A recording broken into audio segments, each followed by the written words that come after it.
Hey, what's up, everyone? Welcome to Redskins Talk TV. This is your host, Dre. I'm going to talk about a Week 7 matchup with the Chicago Bears coming to FedEx Field to play our Redskins. It's going to be a tough game. Looking forward to a strong defensive battle between the Chicago Bears and our Washington Redskins.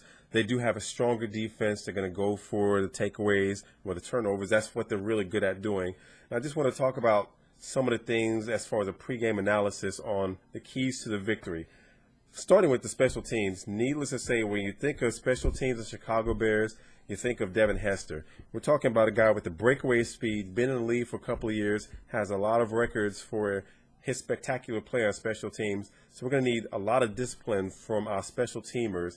We don't have the Lorenzo Alexanders. So the guys that are on the field, they have to play based on the money that they earn, and they have to play more if they want to be on the team. That's going to help us.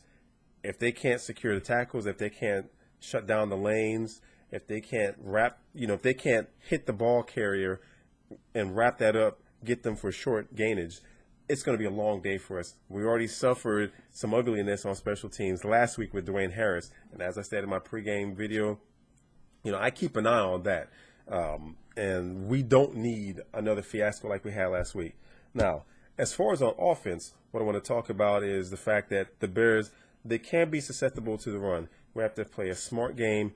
Hopefully, our offensive linemen have taken a heavy dose of testosterone, and that's just a joke, but they need something to man up and start bullying the defensive linemen around. We need a strong running game in order to take a lot of the pressure off of RG3. I'm looking at a lot of these news feeds, and everyone's talking shit about RG3 and this and that, but football is not about one player. He is one of the faces of the franchise, but he's only one player, and he only plays on offense. But on offense, he's got the 5 offensive linemen in front of him. He's got the running back, sometimes the fullback. He's got the tight ends. He's got the wide receivers. Everyone's got to play his part. We need few mistakes from Robert Griffin III. We need the receivers to be able to catch the ball, but we also need Robert Griffin III to throw the ball to where they can get it. But the playmakers, they've got to make plays. We need to be able to open the holes for Alfred Morris. He is going to be the key, because if he can continue to get the first downs, no matter how staunch that defense is, he's going to wear them down. And that's how you break the will of a strong defensive team, by making them stay on the field. They got their strength and conditioning and everything. They do all the gases during the preseason, but players get tired, and then they have to force the substitutions. So Kyle Shanahan, I hope that you formulate a good game plan for offense with some hurry-up, no huddles, some read options for Robert Griffin III, but definitely give the ball 25, 30 times to Alfred Morris. Let him carry the team. Take some of that pressure off of Robert Griffin III. And speaking of Robert Griffin III, let him run.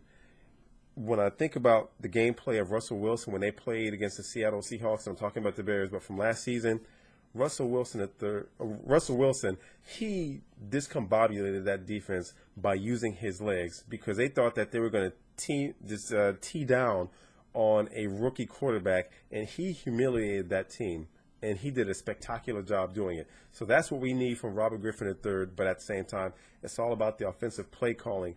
And based on what I saw from Kyle Shanahan last week, he veered away from what was successful for us when we were going with the no huddle in that first possession. We only came out with 3 points with that, but the Cowboys didn't really have an answer for it. And then all of a sudden, Kyle Shanahan started getting stupid and veered to something else, and it was a long day for us, which resulted in a loss. So we need a sensible game plan that's going to work to our advantage, keep the defense off balance. On top of that, get the tight ends involved. We got Jordan Reed, Paul Loganson, Fred Davis. We need to be able to get them involved, because we already know that our wide receivers are going to be smothered. Now, Santana Moss, he may more than likely have success as opposed to the outside receivers, but at the same time, getting the tight ends involved, attack the middle of the field, because they match up well against the linebackers for the Chicago Bears. So I think that's going to be another key to our success as far as getting down the field. When the big play opens up, hopefully we can take advantage of that. But as long as we can matriculate down the field, and I like to use that word because that's what it's all about, just continue to focus on getting the first downs. That's how I like to see it. The war in the trenches, the battle up front, being able to just move the ball. Because every time we get a first down, you can almost imagine what they're saying on the sidelines, and you can almost see the frustration on the defenders' faces when they didn't shut us down and get us down. So we need to be able to convert on third downs. That's been one of our Achilles' heels this season, besides some of the stupid mistakes such as turnovers and penalties. So that's another story, but we need to focus on that as well. And of course, Robert Griffin III, hopefully just having a couple of quick step drops from shotgun or just from under center. As soon as he gets the ball, drop 3 steps, get rid of the ball. Everyone knows that the Bears, they're going to rush for him more than likely, and we're going to need Robert Griffin III to make those quick reads and get the ball out of his hands. That way he doesn't take too many hits. So that's just the thing as far as offense. Now, as far as defense, we need for the cornerbacks to play tight on the wide receivers. You're going to have Alshon Jeffrey and Brandon Marshall. I'm more focused on Alshon Jeffrey because when I looked at the last couple of games, especially against the Bears, and not the Bears, but against the Lions, Alshon Jeffrey, he played an integral role. Even though they lost that game, he had more yardage for catches than Brandon Marshall. And a lot of teams tend to focus on Brandon Marshall and forget that the other receivers, Bennett and the tight ends and everything, especially Matt Forte catching out of the backfield, there's a lot of offensive weapons that can catch the ball.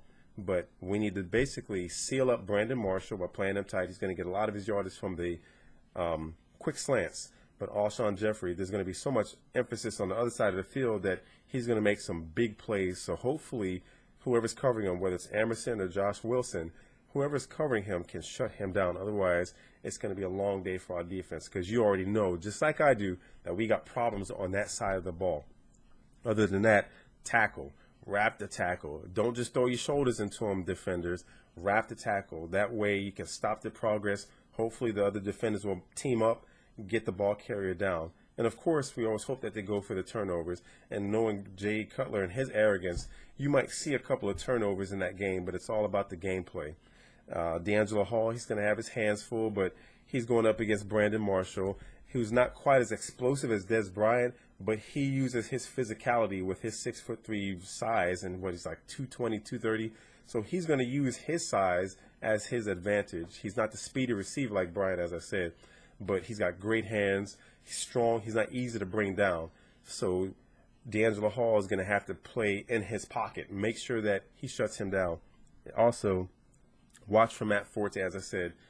He's one of the scariest running backs in the league to me because the way he catches out of the backfield and basically get more yak yardage from catching and running. So whoever it is, whether it's a safety or a linebacker, I hope that they have a game plan in place to where they don't allow him to just slip out of the backfield as a check down, because that's going to spell disaster for us, especially if we overcommit to one side of the field and Matt Forte is going on the other side, because he can make players miss too. So that can potentially be ugly. Other than that, those are my takes as far as what we can do to be successful in the game.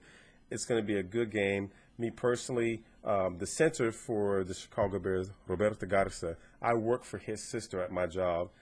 She's my immediate supervisor. She's been my boss for 2.5 years. Love her to death. Real fun person to work for. But I'm already anticipating that if we lose this game, it's going to be a long-ass day for me, because she's already told me that I'm going to hear a whole bunch of it if I go to work the following day and we lost. Other than that, I hope that a lot of you can agree with what I said. Some people won't. But if you like this video, I hope that you like, subscribe, and share. And to my Redskins family, hail to the Redskins.